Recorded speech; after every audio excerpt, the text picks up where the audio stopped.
Hello and welcome. It is 10:30. It is the 17th day of May 2021. I am your grumpy guide to all things gaming. As usual, I'm not feeling good. Support me, Diet Coke. I will sell out, and I need a sponsor and money because I want to fucking move. So let's take a break from all the controversy and confusion and chaos that is my life to address what's going on in the world of our amazing hobby this week. It's Monday, so it's time for the RPG news. Now, I know you can get this news from anybody out there. Well, maybe anybody out there, but you're choosing to get it from me, and I want you to know I appreciate it. I'd appreciate it more if you subscribed, but here we go. In case you didn't know it, of course, the two big things are the Awful Cheerful Engine is being play-tested still, and the first supplement for the Awful Cheerful Engine, Beam Me Up by Mark Langworthy, is now available. So if you are interested in the plethora of products that are being available for the Kickstarter of the Awful Cheerful Engine, a action comedy role-playing game, think Ghostbusters, a role-playing game, check it out. You can find these on the Kickstarter or over at the EN Publishing webpage. In other news, Von Richter's Guide to Ravenloft is coming out in a couple days, or by the time you see this, it may already be out. So we have said a lot of things about this, and I have a feeling we're going to keep talking about it. I'm going to try to not focus on it because I assume there are more important things going on in the world than Von Richter's Guide to Ravenloft, but it definitely is the tipping point of something. Major changes in the hobby, both positive and negative, will come out of this. So it's kind of the thing that I can't not talk about, even if I want to. So once again, if you're not aware of it, the Von Richter's Guide to Ravenloft will be out, or depending upon when you see this, already is out on your shelf. And oh, God help us how this is going to change things. Well, there's a lot we can say about this, but that's not the point of this vlog.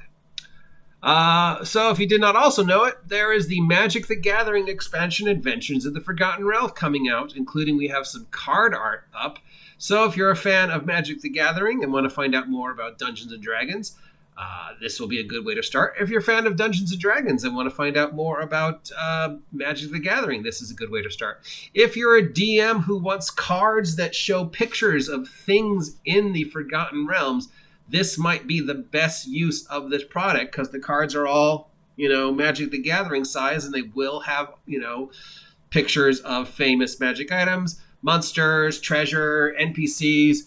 So I don't know. I mean, I don't play Magic, but I still might pick this stuff up just because it's a great prop for future D&D games. You encounter a Burgleborg. Oh, Burgleborg. Oh, it looks like this. You hold up the little card, or somebody wins, finds a treasure, and you want to give them the card to show them that they actually have the treasure. I can see a lot of uses for this as somebody who likes props. Okay. In other news, Critical Role, the company of, and their, as we have said, the Critical Role has their own game publishing company now called Darrington Press.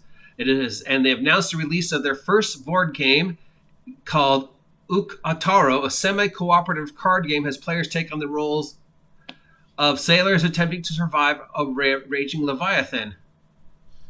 So it comes with some meeples that represent the crew.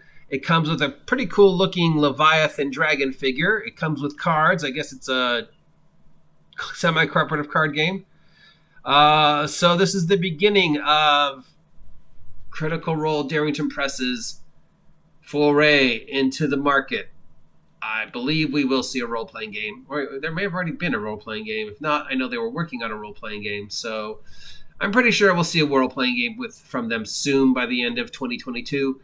And I wouldn't be surprised if some sort of fantasy Critical Role official role-playing game comes along within the next 5 years. You heard it here from me first, but that's just what my gut is telling. April Walsh and Evil Hat Games have announced the open license for the role-playing game Thirsty Sword Lesbians. You are now allowed under Creative Commons to share the 4.0 license for the Powered by Lesbians role-playing game Thirsty Sword Lesbians. And you can make your own works using the rules, supplements, or supplements to the core game and sell those products commercially as long as you abide by the terms of the Creative Commons /OGL for thirsty sword lesbians. So if you thought about, a role-playing game about angry disaster lesbians with swords that you fighting, I don't know what to say about this game. It's either the most awesome thing ever, or it's going to be just such a cringeworthy disaster that I just don't know. I hope positive things come of it. It looks great. It looks fun. It looks like a bunch of LGBTQT creators addressing the tropes and just sort of the goofiness and, She-Ra and all that other stuff. So, yeah, I think this is going to be a fun game, and I look forward to seeing what comes out of it. More information is available on this year's in-person Gen Con, including badge registration. Gen Con is scheduled to September 16th through 19th, 2021. We have the Gen Con Online. If you're familiar, that's similar to what they did last year. We actually have a physical Gen Con. And then, of course, we have the pop-up Gen Cons, which are new to this year. So we will have a Gen Con of some form at an actual location, wherever they're going to have it this year. It's going to look like it's going to be a 4-day thing somewhere in Indianapolis, reduced capacity. In addition, of course, we'll have the online Zoom Roll20 thing. And now, in addition, we also have these pop-ups. So pop-ups are going to be held at game stores that reach out to Gen Con Online and download the product and pay for all the product. And then they can have games that are Gen Con official games run in the game store, and there will be prize support and all sorts of shenanigans that I don't really understand. It sounds like it's an awesome way to get friendly local game stores back involved with the local populace of gamers by supporting a Gen Con sponsored event. Think of it like free comic book game or free RPG day, but way more organized. Or not. I don't know. It could be a disaster. We don't know. Speaking of conventions, Payzocon is coming along this year. It'll be an online event again, May 28th to 31, so that's in a couple days.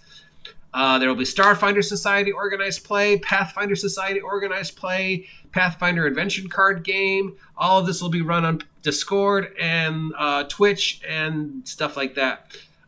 It's still possible to get registration for it via Warhorn, $25. So if you're a fan of Pathfinder, jump on this bandwagon. And speaking of Pathfinder, Owlcat Games has announced the release date of Pathfinder Wrath of the Righteous. The original Kickstarter estimated to release in June, but they postponed it. So this is a video game, I think?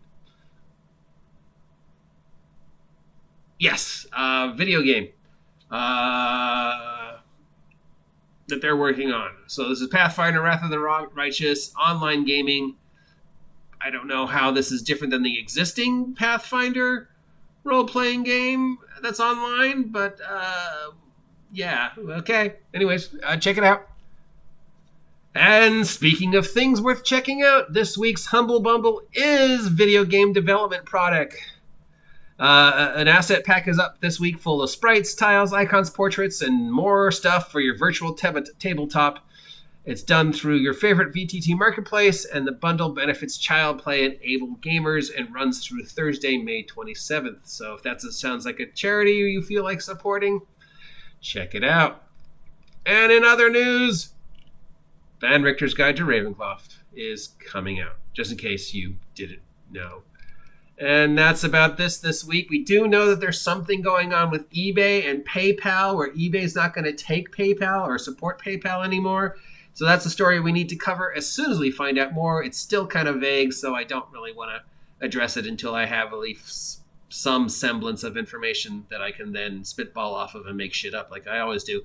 If you appreciate this content and want to hear more, let me know. Comment down below. If you don't appreciate this content and never want to hear me talk about this again, let me know, because I can't fix what's broken if you don't tell me what's broken. And if you haven't subscribed yet, then you don't have any right to be complaining. So if you want to complain about the bullshit that comes out of my mouth, you need to subscribe to the OGGM Adventures and help me hit 500 subs by August 4th. In other news, that's it for today. It is a foggy day. I've got errands to run. I don't feel good. You probably don't feel good. I will be back with probably more stuff to talk about Van Richten's Guide to Ravenloft, because something tells me we're going to be talking about this shit for a long time to come. So until next time, get off my land.